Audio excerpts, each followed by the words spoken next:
Hi guys, I'm out in picturesque Sutton, just outside the home of famous Irish artist Jim Fitzpatrick. Jim is famous for his Celtic prints, his designing album covers for famous Irish bands and also English bands, and most notably the Che Guevara print. Now Jim has invited us here to chat about the Che Guevara, the man himself, and also his art. Now I don't know about you guys, but it's absolutely freezing here, so let's get inside.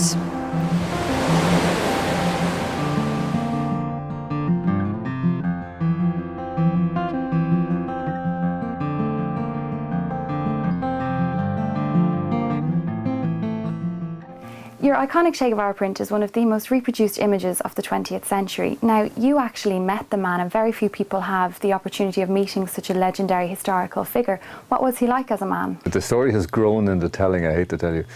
I was working as a barman in Kilkee. I was sent down there by my school, Franciscan College in Gormiston, because they had contacts with the hotel. And it's an accurate description to say it looked like something out of a Wild West movie where someone pushed the saloon doors and comes in, because we hadn't seen people like this before in Kilkee, and we've seen a lot of odd people.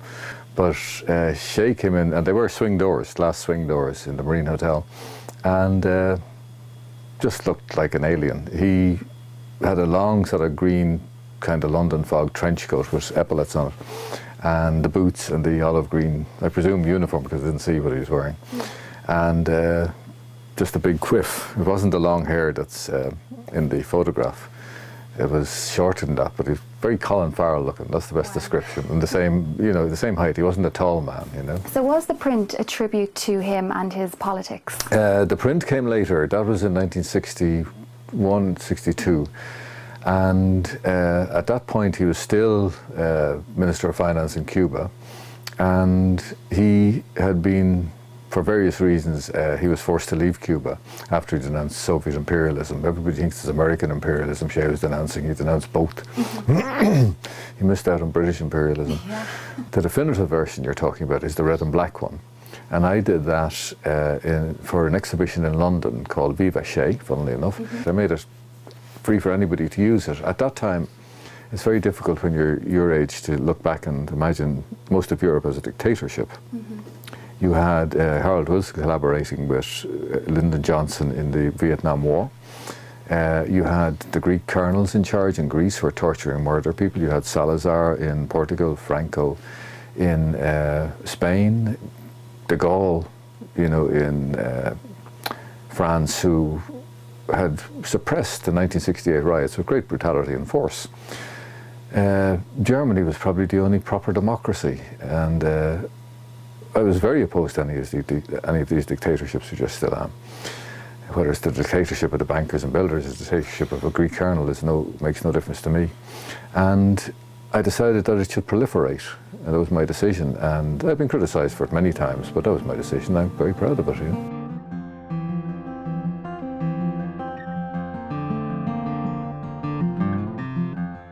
Tell me about the album covers you've designed. I was working in advertising at the time. I did the Che image, and I love graphics, and I started doing album covers. And the agency I was working with, there was a guy there who worked for Gail Lynn, so he used to get me a lot of little album covers for Sean O'Reilly and people like that, which is lovely.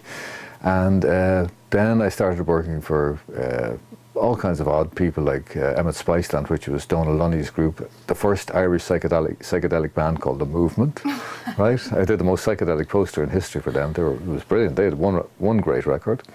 And then I started working with poets like Peter Fallon and a beat group called Tara Telephone, which I was involved in.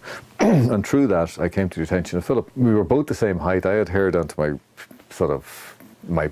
half my back, red hair, and I was probably the only guy who kind of outflashed him a bit, But I used to think, when he'd pass, thinking, oh, look at those leather jeans.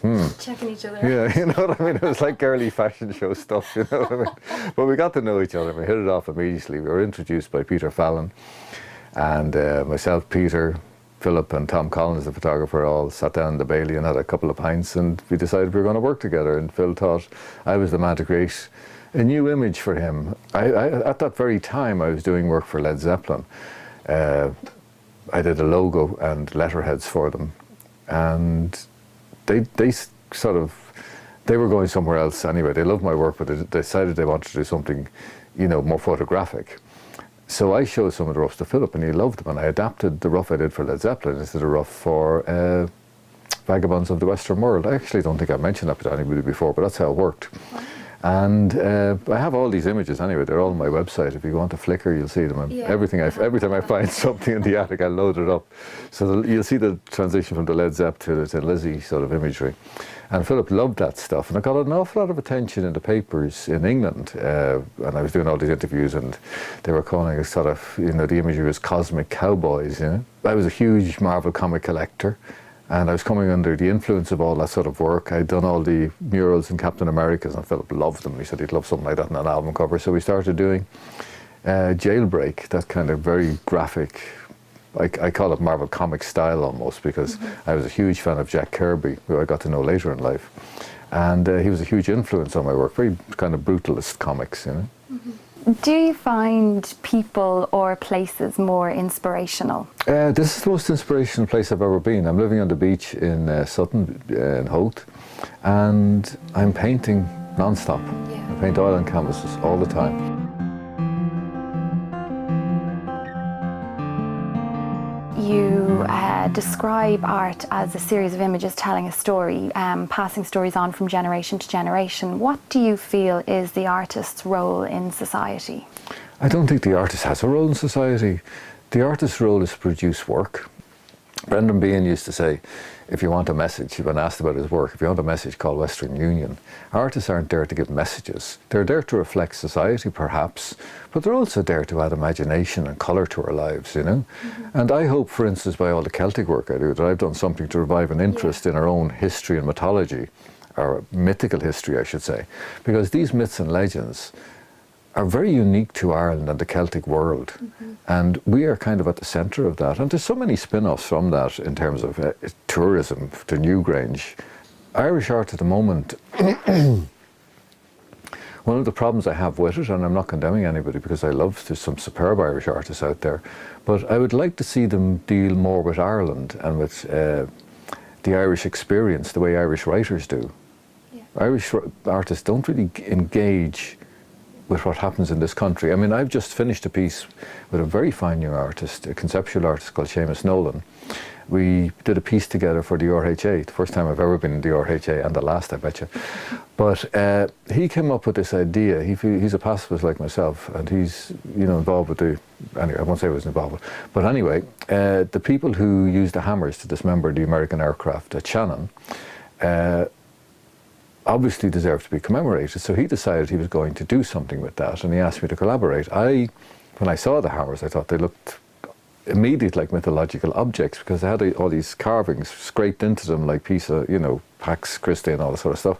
So I did a piece where the hammers are sort of crossed like that in the Chi Rho. Chi Rho is the sign of Christ.